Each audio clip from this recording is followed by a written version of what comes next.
Assalamualaikum warahmatullahi wabarakatuh. Di sini saya akan berikan penjelasan singkat mengenai fenomena yang sedang kita alami saat ini, yaitu COVID-19. Bagaimana sih perubahan yang terjadi dalam dunia bisnis selama adanya pandemi COVID-19? Sebelumnya, perkenalkan terlebih dahulu, saya Ria Sayunis Wanitias dari jurusan D4 Manajemen Pemasaran Politeknik Negeri Malang. Nah, langsung saja, apa sih yang berubah di pasar jika dilihat dari aspek perilaku konsumen? Nah, yang pertama itu ada berfokus pada nilai. Maksudnya di sini tuh konsumen akan berfokus pada produk-produk yang memiliki nilai bagi kehidupannya. Konsumen akan cenderung mengenyampingkan ego dan hedonisme mereka. Biasanya produk-produk yang dibutuhkan itu seperti tisu, sabun, atau pencuci barang akan menjadi barang yang mulai disasar oleh konsumen baik saat atau pasca COVID ini. Yang kedua itu ada konsumen online bukan hanya generasi milenial. Nah, pada awalnya konsumen online didominasi oleh generasi milenial. Industri yang konsumennya memang untuk generasi milenial sudah sejak lama mengandalkan e-commerce sebagai sarana transaksi jual beli.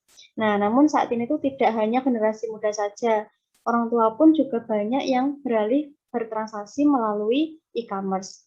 Kemudian yang ketiga itu bangkitnya tren group buying.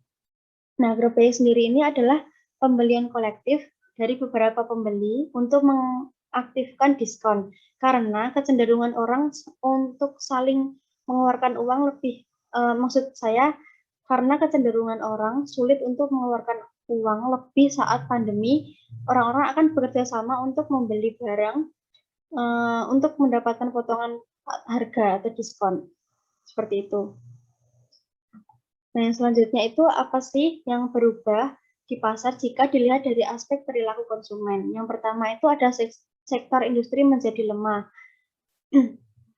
Nah, saya di sini memberikan contoh pada industri retail. Nah, wabah corona ini banyak mempengaruhi daya beli konsumen. Dari survei Bank Indonesia pun memperkirakan akan terjadi penurunan penjualan pada seluruh komoditas. Selain karena penurunan daya beli, penyebab utamanya adalah terhambatnya pasokan. Untuk mengatasi ini tuh pemerintah perdagangan menginstruksikan semua swalayan untuk tutup lebih larut, lebih tepatnya di atas jam 10 malam. Nah, hal ini tuh memudahkan para konsumen membeli berbagai barang kebutuhan seperti sembako. Kemudian yang kedua ada perubahan cara berkomunikasi dengan konsumen. Nah, saat-saat seperti ini tuh komunikasi dengan pelanggan tuh sangat penting. Contohnya pengiriman produk atau barang mungkin menjadi lebih lama karena keterbatasan jasa ekspedisi. Nah, pastinya konsumen juga tahu kan. Nah, hal ini tuh mencegah komplain yang bisa saja terjadi saat miskomunikasi. Nah, sedangkan untuk bisnis yang biasanya offline bisa menawarkan solusi agar konsumen bisa tetap melakukan transaksi. Misalnya pada bisnis restoran bisa mengabarkan konsumen bahwa mereka bisa melakukan order via layanan pesan antar online seperti itu. Nah, untuk yang ketiga itu ada perubahan strategi bisnis.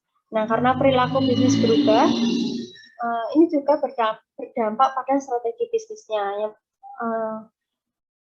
Contohnya itu dari pemasaran dan penjualannya, pelaku bisnis mulai fokus pada bisnis online.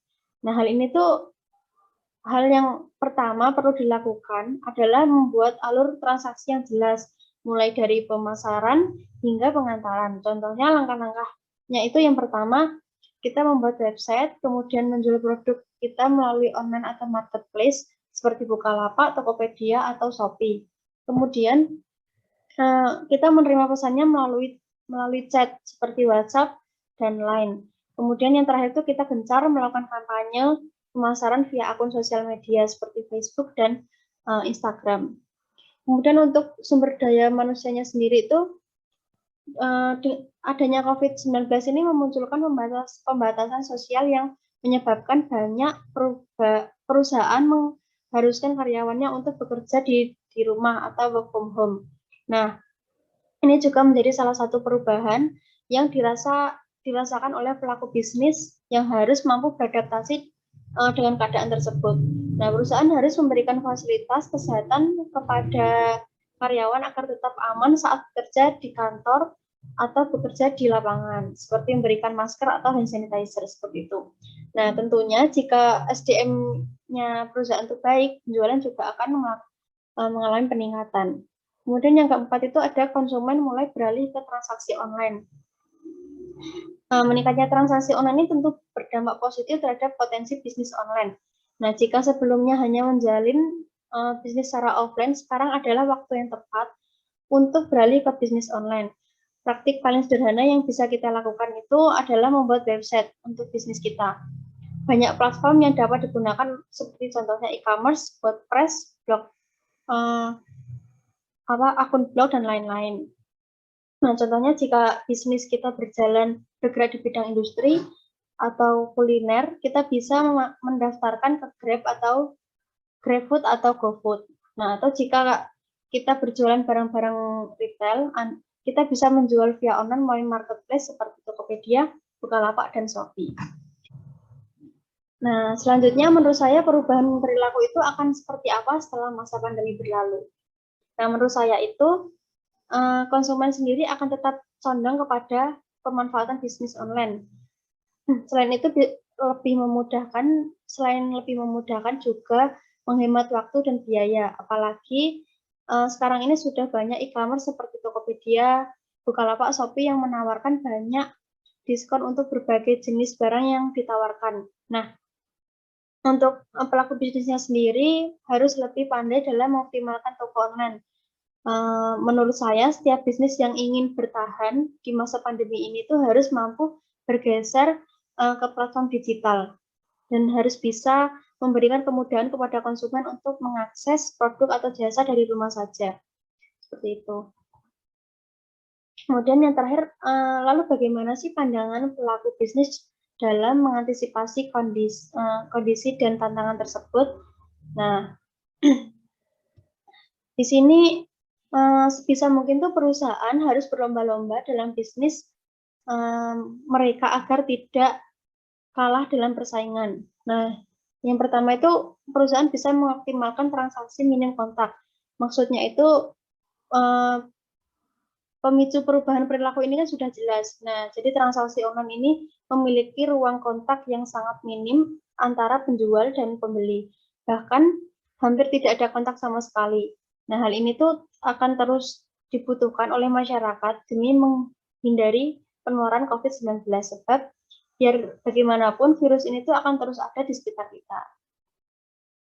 Nah, kemudian lebih cermat dalam mengatur strategi bisnis. Nah, sebagai contoh kita perlu menimbang lebih bijak apabila ingin menyediakan stok barang. Produk-produk siklus penjualan relatif lambat sebaiknya tidak di stok di stok terlalu banyak gitu. Beda dengan sebelumnya, kita kan mungkin bisa menyediakan produk tertentu meski penjualannya lambat. Nah, sekarang tuh sebaiknya kita tidak mengambil resiko itu. Biaya sekecil apapun tuh sebaiknya dihindari oleh bisnis. Nah, seperti itu mungkin penjelasan sedikit mengenai perubahan yang terjadi oleh konsumen dan pelaku bisnis selama pandemi COVID-19. Terima kasih. Wassalamualaikum warahmatullahi wabarakatuh.